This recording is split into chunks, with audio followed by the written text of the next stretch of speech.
এয়া আকাশবাণী গুৱাহাটী সন্ধিয়াৰ আঞ্চলিক বাতৰি পঢ়িছো অৰুণিমা গোস্বামীয়ে আৰু মোৰ সৈতে আছে গায়ত্ৰী শৰ্মা চক্ৰৱৰ্তী। এতিয়া প্ৰধান বাতৰিসমূহ হ'ল লোকসভা নিৰ্বাচনৰ তৃতীয় পৰ্যায়ত কাইলৈ দেশৰ 12খন ৰাজ্য আৰু কেন্দ্ৰীয় শাসিত অঞ্চলৰ 93টা সমষ্টিৰ বাবে ভোটগ্ৰহণ। অসমত কাইলৈ লোকসভা নিৰ্বাচনৰ তৃতীয় তথা অন্তিম পৰ্যায়ৰ ভোটগ্ৰহণৰ বাবে 4টা সমষ্টিৰ 9,516টা ভোটকেন্দ্ৰত প্ৰস্তুতি সম্পূৰ্ণ। ভোটগ্ৰহণ প্ৰক্ৰিয়া স্বচ্ছ শান্তিপূৰ্ণ আৰু নিয়াৰিকৈ সম্পন্ন কৰাৰ বাবে সমষ্টিকেইটাৰ অন্তৰ্গত জিলাসমূহৰ প্ৰশাসন তথা নিৰ্বাচন বিভাগসমূহৰ কাৰ্যকৰী ব্যৱস্থা গ্ৰহণ। লোকসভা নিৰ্বাচনৰ 7ম তথা অন্তিম পৰ্যায়ৰ বাবে কাইলৈ অধিসূচনা জাৰি আৰু IPL ক্ৰিকেট প্ৰতিযোগিতাৰ এখন খেলত আজি মুম্বাই ইণ্ডিয়ান্স ছানৰাইজাৰ্ছ হায়দৰাবাদৰ বিৰুদ্ধে অৱতীৰ্ণ। এতিয়া শুনক বিতং বাতৰি। লোকসভা নিৰ্বাচনৰ তৃতীয় পৰ্যায়ত দেশৰ 12খন ৰাজ্য আৰু কেন্দ্ৰীয় শাসিত অঞ্চলৰ 93টা সমষ্টিৰ বাবে কাইলৈ ভোটগ্ৰহণ কৰা হ'ব। পূৰ্বে এই পৰ্যায়ত 94টা সংসদীয় সমষ্টিৰ বাবে ভোটগ্ৰহণ হোৱাৰ কথা আছিল যদিও মধ্যপ্ৰদেশৰ বেতুল লোকসভা সমষ্টিৰ ভোটগ্ৰহণ দ্বিতীয় পৰ্যায়ৰ পৰা তৃতীয় পৰ্যায়লৈ পিছুৱাই দিয়া হয়। আনহাতে গুজৰাটৰ চুৰাট সংসদীয় সমষ্টিৰ বিজেপি প্ৰাৰ্থীগৰাকী বিনা প্ৰতিদ্বন্দ্বিতাৰে নিৰ্বাচিত হোৱাৰ বিপৰীতে জম্মু আৰু কাশ্মীৰৰ অনন্তনাগ ৰাজৌৰী সংসদীয় সমষ্টিৰ ভোটগ্ৰহণৰ তাৰিখৰ সাল সলনি হোৱাৰ পৰিপ্ৰেক্ষিতত তৃতীয় পৰ্যায়ত ভোটগ্ৰহণ হ'বলগীয়া সমষ্টিৰ সংখ্যা 93লৈ হ্ৰাস পাইছে। এই পৰ্যায়ত 1351গৰাকী প্ৰাৰ্থীয়ে প্ৰতিদ্বন্দ্বিতা আগবঢ়াব। ইয়াৰ ভিতৰত 123গৰাকী মহিলা প্ৰাৰ্থী। প্ৰাৰ্থীসকলৰ ভিতৰত 591গৰাকীৰ স্নাতক বা স্নাতকোত্তৰ পৰ্যায়ৰ অৰ্হতা আছে। আনহাতে 411গৰাকী প্ৰাৰ্থী 25ৰ পৰা 40 বছৰ বয়সৰ ভিতৰৰ আৰু 712গৰাকী 41ৰ পৰা 60 বছৰ বয়সৰ ভিতৰৰ। উল্লেখযোগ্য যে প্ৰথম পৰ্যায়ত 19 এপ্ৰিলত দেশৰ 102টা সমষ্টিত আৰু দ্বিতীয় পৰ্যায়ত 26 এপ্ৰিলত 88টা সমষ্টিত ভোটগ্ৰহণ অনুষ্ঠিত হৈছিল। প্ৰথম পৰ্যায়ত 1625গৰাকী আৰু দ্বিতীয় পৰ্যায়ত 1198গৰাকী প্ৰাৰ্থীয়ে প্ৰতিদ্বন্দ্বিতা কৰিছিল। তৃতীয় পৰ্যায়ত অসমত 4খন, বিহাৰৰ 5, ছত্তীশগড়ৰ 7, গোৱাৰ 2খন, গুজৰাটৰ 25, কৰ্ণাটকৰ 14, মধ্যপ্ৰদেশৰ 8, মহাৰাষ্ট্ৰৰ 11, উত্তৰ প্ৰদেশৰ 10, পশ্চিমবংগৰ 4 তথা গোৱা, দাদ্ৰা আৰু নগৰ হাভেলী, দমন আৰু দিউৰ 2খনকৈ আসনৰ বাবে ভোটগ্ৰহণ কৰা হ'ব। এইটো পৰ্যায়ৰ ভোটগ্ৰহণ সম্পন্ন হোৱাৰ লগে লগে উত্তৰ পূবৰ আটাইকেইখন ৰাজ্যকে ধৰি দেশৰ 16খন কেন্দ্ৰীয় শাসিত অঞ্চল, আন্দামান আৰু নিকোবৰ দ্বীপপুঞ্জ, লাক্ষাদ্বীপ, দাদ্ৰা আৰু নগৰ হাভেলী আৰু দমন আৰু দিউৰ নিৰ্বাচনী প্ৰক্ৰিয়াৰ সামৰণি পৰিব। ৰাজ্যখনত কাইলৈ লোকসভা নিৰ্বাচনৰ তৃতীয় তথা অন্তিম পৰ্যায়ৰ ভোটগ্ৰহণত 9,516টা ভোটকেন্দ্ৰত ভোটগ্ৰহণৰ বাবে প্ৰস্তুতি সম্পূৰ্ণ হৈছে। এই পৰ্যায়ত 4টা সমষ্টিত 6গৰাকী মহিলা প্ৰাৰ্থীকে ধৰি 47গৰাকী প্ৰাৰ্থী প্ৰতিদ্বন্দ্বিতাত অৱতীৰ্ণ হ'ব। আজি ৰাজ্যৰ মুখ্য নিৰ্বাচনী বিষয়া অনুৰাগ গোৱেলে জনতা ভৱনত এখন সংবাদমেলত এই বিষয়ে প্ৰকাশ কৰে। তেওঁ কয় যে এই পৰ্যায়ৰ নিৰ্বাচনৰ বাবে 81,49,091গৰাকী ভোটদাতাই গণতান্ত্ৰিক অধিকাৰ সাব্যস্ত কৰাৰ সুযোগ লাভ কৰিব।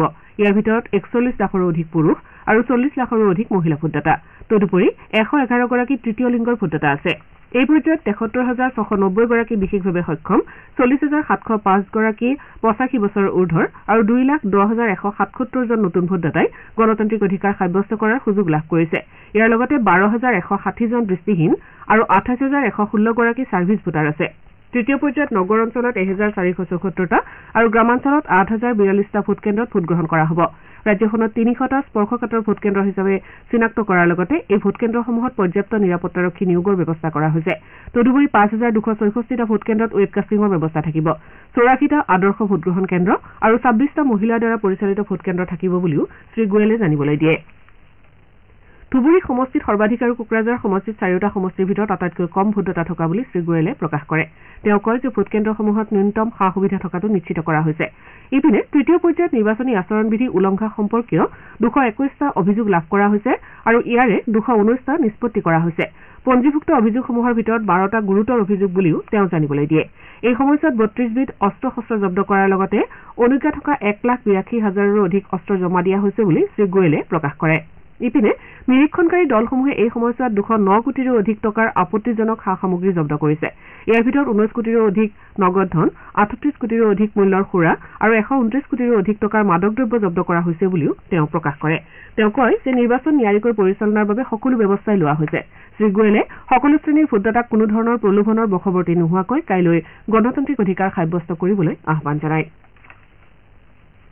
ৰাজ্যখনৰ তৃতীয় পৰ্যায়ত কাইলৈ গুৱাহাটী, বৰপেটা, কোকৰাঝাৰ আৰু ধুবুৰী এই 4টা সমষ্টিৰ বাবে লোকসভা নিৰ্বাচন অনুষ্ঠিত হ'ব। গুৱাহাটী সমষ্টিত বিজেপি মিত্ৰজোঁটৰ প্ৰাৰ্থী বিজুলী কলিতা মেধি আৰু কংগ্ৰেছ দলৰ প্ৰাৰ্থী মীৰা বৰঠাকুৰ গোস্বামীয়ে প্ৰতিদ্বন্দ্বিতা আগবঢ়াব। সমষ্টি পুনৰ নিৰ্ধাৰণৰ পাছত গুৱাহাটী সমষ্টিটোত গোৱালপাৰা, কামৰূপ আৰু কামৰূপ মহানগৰ জিলাৰ 10টা বিধানসভা সমষ্টি সামৰি লোৱা হৈছে। সম্প্ৰতি NDAৰ সাংসদ কুইন উজাই প্ৰতিনিধিত্ব কৰি থকা এই সমষ্টিটো ইয়াৰ পূৰ্বে বিজেপিৰ বিজয়া চক্ৰৱৰ্তী আৰু 2004 চনত কংগ্ৰেছ দলৰ কিৰীট চলিহাই প্ৰতিনিধিত্ব কৰিছিল। বৰপেটা সমষ্টিত এইবাৰ বিজেপি মিত্ৰজোঁটৰ প্ৰাৰ্থী তথা অসম গণ পৰিষদৰ নেতা ফণীভূষণ চৌধুৰীয়ে প্ৰতিদ্বন্দ্বিতা আগবঢ়াইছে। ইয়াৰ বিপৰীতে কংগ্ৰেছ নেতৃত্বাধীন বিৰোধী ঐক্য মঞ্চৰ দীপ বায়ন, CPIMৰ মনোৰঞ্জন তালুকদাৰ আৰু তৃণমূল কংগ্ৰেছৰ আব্দুল কালাম আজাদেও সমষ্টিটোত প্ৰতিদ্বন্দ্বিতা আগবঢ়াইছে। কংগ্ৰেছ দলৰ সাংসদ আব্দুল খালেকে প্ৰতিনিধিত্ব কৰি থকা সমষ্টিটোত ইয়াৰ পূৰ্বে অৰ্থাৎ 2014 চনত AIUDFৰ চিৰাজুদ্দিন আজমল জয়ী হৈছিল। এই লোকসভা সমষ্টিটোৱে সমষ্টি পুনৰ নিৰ্ধাৰণৰ পাছত বঙাইগাঁও, বৰপেটা, কামৰূপ আৰু নলবাৰী জিলাৰ 10টা বিধানসভা সমষ্টি সামৰি লৈছে। বৰপেটা সমষ্টিত 19 লাখৰো অধিক ভোটদাতা আছে। আনহাতে কোকৰাঝাৰ লোকসভা সমষ্টিটোৱে কোকৰাঝাৰ, চিৰাং আৰু বাক্সা জিলাৰ 9টা বিধানসভা সমষ্টি সামৰি লৈছে। এই সমষ্টিটোত এইবাৰ বিজেপি মিত্ৰজোঁটৰ হৈ UPPLৰ জয়ন্ত বসুমতাৰী, কংগ্ৰেছৰ গৰ্জন মুছাহাৰী আৰু তৃণমূল কংগ্ৰেছৰ গৌৰী শংকৰ শৰণীয়ে প্ৰতিদ্বন্দ্বিতা কৰিছে। এই সমষ্টিটো সম্প্ৰতি সাংসদ নৱ কুমাৰ শৰণীয়ে প্ৰতিনিধিত্ব কৰি আছে। ইয়াৰ পূৰ্বে BPFৰ চানচুমা খুংগুৰ বিস্মুথিয়াৰীয়ে সমষ্টিটোক 4বাৰকৈ প্ৰতিনিধিত্ব কৰিছে। ইপিনে ধুবুৰী সমষ্টিত এইবাৰ বিজেপি মিত্ৰজোঁটৰ হৈ অসম গণ পৰিষদৰ জাভেদ ইছলাম, কংগ্ৰেছৰ ৰকিবুল হুছেইন আৰু AIUDFৰ বদৰুদ্দিন আজমলে প্ৰতিদ্বন্দ্বিতা আগবঢ়াইছে। এই সমষ্টিটো AIUDFৰ হৈ বৰ্তমানৰ সাংসদ বদৰুদ্দিন আজমলে 2009 চনৰ পৰা প্ৰতিনিধিত্ব কৰি আছে। এই সমষ্টিটোত 16 লাখৰো অধিক ভোটদাতা আছে। আনহাতে সমষ্টিটোৱে ধুবুৰী, দক্ষিণ শালমাৰা, মানকাছৰ, গোৱালপাৰা, বঙাইগাঁও আৰু বৰপেটা জিলাৰ 11টা বিধানসভা সমষ্টি সামৰি লৈছে। তৃতীয় পৰ্যায়ৰ নিৰ্বাচনৰ প্ৰেক্ষাপট সন্দৰ্ভত এতিয়া আমি আকাশবাণীৰ সংবাদদাতা মানস প্ৰতিম শৰ্মাৰ সৈতে কথা পাতিবলৈ লৈছো। মানস প্ৰতিম, তৃতীয় পৰ্যায়ৰ নিৰ্বাচনৰ ৰাজনৈতিক প্ৰেক্ষাপট সন্দৰ্ভত আপুনি কি ক'ব খোজে? আৰু আমি যিহেতু জনাইছো এই পৰ্যায়ত 4টা সমষ্টিত নিৰ্বাচন হ'ব, এই সমষ্টিকেইটাত কোন কোন দলৰ প্ৰাৰ্থীৰ মাজত প্ৰতিদ্বন্দ্বিতাৰ সম্ভাৱনা থকাটো আপুনি লক্ষ্য কৰে? অৰুণিমা, কাইলৈ অসমত তৃতীয় তথা অন্তিম পৰ্যায়ৰ লোকসভা নিৰ্বাচনৰ বাবে প্ৰস্তুতি সম্পূৰ্ণ হৈ উঠিছে। নিৰাপত্তাকে আদি কৰি EVM আদি লৈ পলিং বিষয়াসকল ইতিমধ্যে গন্তব্যস্থানত উপস্থিত হৈছে আৰু প্ৰথম দুটা পৰ্যায়ৰ দৰে তৃতীয় পৰ্যায়তো প্ৰায় একে ধৰণৰ নিৰাপত্তা ব্যৱস্থা গ্ৰহণ কৰা হৈছে। ইতিমধ্যে আন্তঃৰাষ্ট্ৰীয় সীমান্ত চিল কৰা হৈছে আৰু যিবোৰ ক্ৰিটিকেল পলিং ষ্টেচন আছে তাত সশস্ত্ৰ নিৰাপত্তা বাহিনী মোতায়েন কৰা হৈছে। লগতে 50%তকৈ অধিক পলিং ষ্টেচনত ভোটগ্ৰহণ কেন্দ্ৰত ৱেবকাষ্টিঙৰ ব্যৱস্থা কৰা হৈছে। লগতে এই ক্ৰিটিকেল পলিং ষ্টেচনসমূহত মাইক্ৰ অবজাৰ্ভাৰৰ ব্যৱস্থা কৰা হৈছে আৰু যিবোৰ অঞ্চল স্পৰ্শকাতৰ হিচাপে চিহ্নিত কৰা হৈছে তাত কুইক ৰেছপন্স টিম নিৰাপত্তা বাহিনী তাত নিয়োগ কৰা হৈছে, যাতে কোনো ধৰণৰ যদি অপ্ৰীতিকৰ পৰিস্থিতি দেখা দিয়ে তেতিয়াহ'লে সোনকালে যাতে সেইবোৰ নিয়ন্ত্ৰণলৈ আনিব পৰা যায়। আৰু যদি আমি ৰাজনৈতিক বিষয়ে উল্লেখ কৰোঁ যে আমি পূৰ্বে উল্লেখ কৰা হৈছে যে এই পৰ্যায়ত 4খন আসনৰ বাবে 7গৰাকী প্ৰাৰ্থী আছে, তাৰ ভিতৰত 6গৰাকী মহিলা প্ৰাৰ্থী। এই 3টা পৰ্যায়ৰ ভিতৰত আটাইতকৈ বেছি সংখ্যক মহিলা প্ৰাৰ্থী পৰ্যায়তে আছে আৰু 4খন আসন গুৱাহাটী, বৰপেটা, কোকৰাঝাৰ আৰু ধুবুৰী। ইয়াৰ ভিতৰত আটাইকেইখন আসনে গুৰুত্বপূৰ্ণ স্বাভাৱিকতে, কিন্তু ৰাজনৈতিক দৃষ্টিকোণৰ পৰা যিহেতু গুৱাহাটী উত্তৰ পূৰ্বাঞ্চলৰে প্ৰধান চহৰ, গতিকে গুৱাহাটী আসনখনৰ প্ৰতি সকলোৰে দৃষ্টি থাকিব। তাৰ পাছতে এইবাৰ ধুবুৰী আসনখনৰ প্ৰতি সকলোৰে দৃষ্টি নিবদ্ধ হৈ আছে, কাৰণ তাত AIUDFৰ মুৰব্বী বদৰুদ্দিন আজমলৰ বিৰুদ্ধে কংগ্ৰেছৰ শক্তিশালী প্ৰাৰ্থী ৰকিবুল হুছেইন আৰু NDAৰ পৰা অসম গণ পৰিষদৰ প্ৰাৰ্থী প্ৰাক্তন বিধায়ক জাভেদ ইছলাম আছে। গতিকে এই আসনখনৰ নিৰ্বাচনী প্ৰচাৰ আদি অতি আকৰ্ষণীয় হৈ উঠিছিলে। গতিকে এইখন আসনৰ প্ৰতি সকলোৰে চকু থাকিব। কোকৰাঝাৰ আৰু বৰপেটা আসনখনৰ বিষয়ে যদি কথা পাতো যে এই দুয়োখন আসনতে ত্ৰিকোণীয় প্ৰতিদ্বন্দ্বিতা হোৱাৰ সম্ভাৱনা আছে। বৰ্তমানৰ UPPLৰ বিধায়ক জয়ন্ত বসুমতাৰী এইখন আসনত প্ৰতিদ্বন্দ্বিতাত অৱতীৰ্ণ হৈছে আৰু বৰপেটা আসনখনৰ পৰা আন প্ৰাৰ্থীৰ লগতে সমষ্টিৰ CPIM দলৰ বিধায়ক মনোৰঞ্জন তালুকদাৰ অৱতীৰ্ণ হৈছে। গতিকে এই দুখন আসনৰ প্ৰতিও নিশ্চয় চকু থাকিব। গতিকে এই পৰ্যায়ত 85 লাখৰো অধিক ভোটদাতাই ভোটদান কৰিব পাৰিব আৰু উল্লেখ কৰা ধৰণে ইতিমধ্যে পলিং বিষয়া, প্ৰিজাইডিং বিষয়াসকল গৈ নিজ গন্তব্যস্থানত ভোটগ্ৰহণ কেন্দ্ৰসমূহ উপস্থিত হৈছে আৰু পুৱা ইয়াত 7 বজাৰ পৰা ভোট গ্ৰহণ অনুষ্ঠিত হ'ব আৰু 4 জুনত দেশৰ আন ঠাইৰ লগতে এই 4খন আসনৰ বাবেও ভোট গণনা হ'ব। অৰুণিমা। হয়, মানস প্ৰতিম শৰ্মা, তৃতীয় পৰ্যায়ৰ নিৰ্বাচনৰ বিভিন্ন দিশ সামৰি আপুনি আমাৰ শ্ৰোতাসকলক বিতংভাৱে জনালে। নিৰ্বাচন সম্পৰ্কীয় তথ্যৰ বাবে পৰৱৰ্তী সময়ত পুনৰ আপোনাৰ সৈতে সংযুক্ত হ'ম। ধন্যবাদ। লোকসভা নিৰ্বাচনৰ 7ম তথা অন্তিম পৰ্যায়ৰ বাবে কাইলৈ অধিসূচনা জাৰি কৰা হ'ব। এই পৰ্যায়ত 7খন ৰাজ্য আৰু এটা কেন্দ্ৰীয় শাসিত অঞ্চলৰ 57খন লোকসভা আসনৰ বাবে নিৰ্বাচন হ'ব। এই পৰ্যায়ত উত্তৰ প্ৰদেশ আৰু পঞ্জাৱৰ 13খনকৈ, পশ্চিমবংগৰ 9খন, বিহাৰৰ 8খন, ওড়িশাৰ 6খন, হিমাচল প্ৰদেশৰ 4খন, ঝাৰখণ্ডৰ 3খন আৰু কেন্দ্ৰীয় শাসিত অঞ্চল চণ্ডীগড়ৰ 1খন আসনৰ বাবে নিৰ্বাচন হ'ব। এই পৰ্যায়ৰ বাবে মনোনয়ন দাখিলৰ অন্তিম দিন হৈছে 14 মে'। 1 জুনত 7ম পৰ্যায়ৰ নিৰ্বাচন অনুষ্ঠিত হ'ব।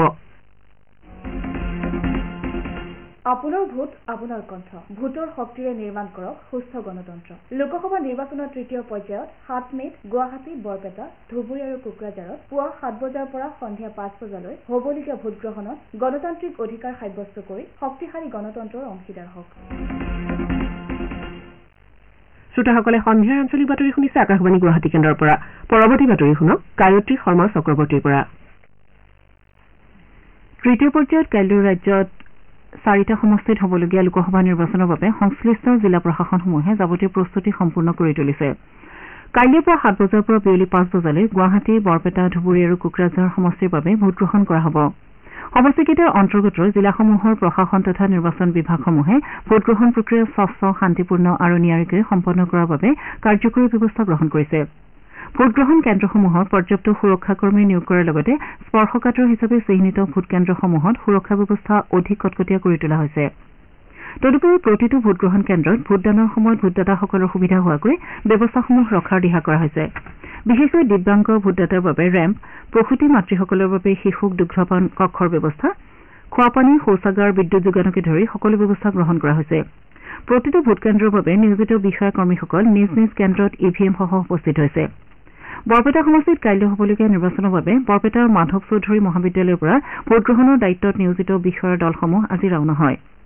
ইয়াৰ পূৰ্বে কালি ব্ৰহ্মপুত্ৰৰ চৰ অঞ্চলত স্থাপন কৰা 112টা ভোটকেন্দ্ৰলৈ কালি ৰাওনা হোৱা দলসমূহ গন্তব্যস্থানত উপস্থিত হোৱা বুলি জিলা ৰিটাৰ্ণিং বিষয়াই প্ৰকাশ কৰে জিলাখনত 1034টা ভোটকেন্দ্ৰ আছে আনহাতে 10টা কেন্দ্ৰ মহিলাৰ দ্বাৰা আৰু 4টা বিশেষভাৱে সক্ষম বিষয়াৰ দ্বাৰা পৰিচালিত হ'ব বৰপেটা সমষ্টিৰ অন্তৰ্গত বঙাইগাঁও জিলাৰ প্ৰিজাইডিং আৰু পুলিং বিষয়াসকল আজি সংশ্লিষ্ট ভোটকেন্দ্ৰসমূহত উপস্থিত হৈছে জিলাখনৰ 3টা বিধানসভা সমষ্টিত 3209 গৰাকী বিষয়া নিয়োগ কৰা হৈছে বঙাইগাঁৱত 689টা ভোটগ্ৰহণ কেন্দ্ৰৰ ভিতৰত 13টা মহিলাৰ দ্বাৰা 5টা যুৱ বিষয়াৰ দ্বাৰা আৰু 3টা বিশেষভাৱে সক্ষম বিষয়াৰ দ্বাৰা পৰিচালিত হ'ব জিলাখনত মুঠ 16টা আদৰ্শ ভোটকেন্দ্ৰ থাকিব গুৱাহাটী সমষ্টিৰ অন্তৰ্গত কামৰূপ মহানগৰ নিৰ্বাচনী জিলাত আজি নিৰ্বাচনৰ দায়িত্বত নিয়োজিত বিষয়াসকল পুৱাৰ ভাগতে গুৱাহাটীৰ মনিৰঞ্জন বাণিজ্য কেন্দ্ৰৰ পৰা সা সামগ্ৰীসহ ৰাওনা হয় জিলাখনৰ ৰিটাৰ্ণিং বিষয়া সুমিত সত্তাৱানে প্ৰকাশ কৰা মতে জিলাখনত 1026টা ভোটকেন্দ্ৰৰ ভিতৰত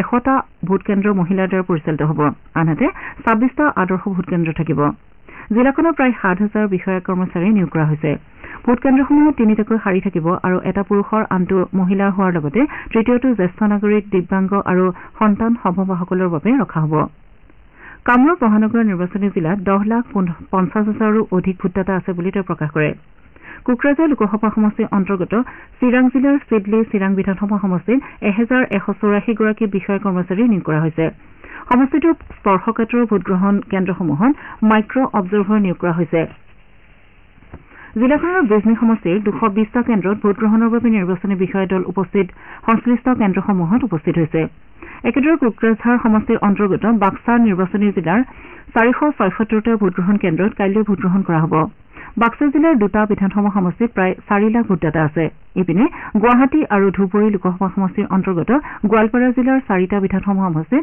910টা ভোটগ্ৰহণ কেন্দ্ৰত কাইলৈ ভোটগ্ৰহণ কৰা হ'ব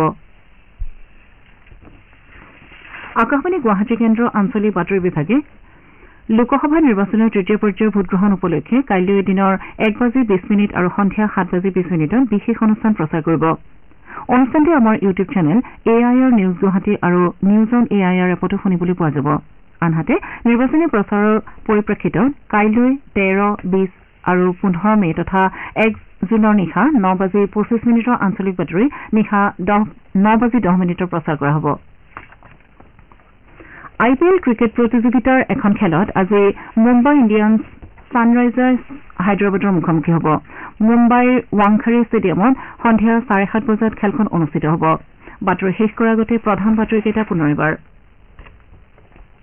লোকসভা নিৰ্বাচনৰ তৃতীয় পৰ্যায়ত কাইলৈ দেশৰ 12খন ৰাজ্য আৰু কেন্দ্ৰীয়শাসিত অঞ্চলৰ 93টা সমষ্টিৰ বাবে ভোটগ্ৰহণ অসমত কাইলৈ লোকসভা নিৰ্বাচনৰ তৃতীয় তথা অন্তিম পৰ্যায়ৰ ভোটগ্ৰহণৰ বাবে 4টা সমষ্টিৰ 9,516টা ভোটকেন্দ্ৰৰ প্ৰস্তুতি সম্পূৰ্ণ ভোটগ্ৰহণ প্ৰক্ৰিয়া স্বচ্ছ শান্তিপূৰ্ণ আৰু নিয়াৰিকৈ সম্পন্ন কৰাৰ বাবে সমষ্টিকেইটাৰ অন্তৰ্গত জিলাসমূহৰ প্ৰশাসন তথা নিৰ্বাচন বিভাগসমূহৰ কাৰ্যকৰী ব্যৱস্থা গ্ৰহণ লোকসভা নিৰ্বাচনৰ 7ম তথা অন্তিম পৰ্যায়ৰ বাবে কাইলৈ অধিসূচনা জাৰি আৰু IPL ক্ৰিকেট প্ৰতিযোগিতাৰ এখন খেলত আজি মুম্বাই ইণ্ডিয়ান্স ছানৰাইজাৰ্ছ হায়দৰাবাদৰ বিৰুদ্ধে অৱতীৰ্ণ সন্ধিয়াৰ আঞ্চলিক বাতৰি ইমানতে অন্ত পৰিল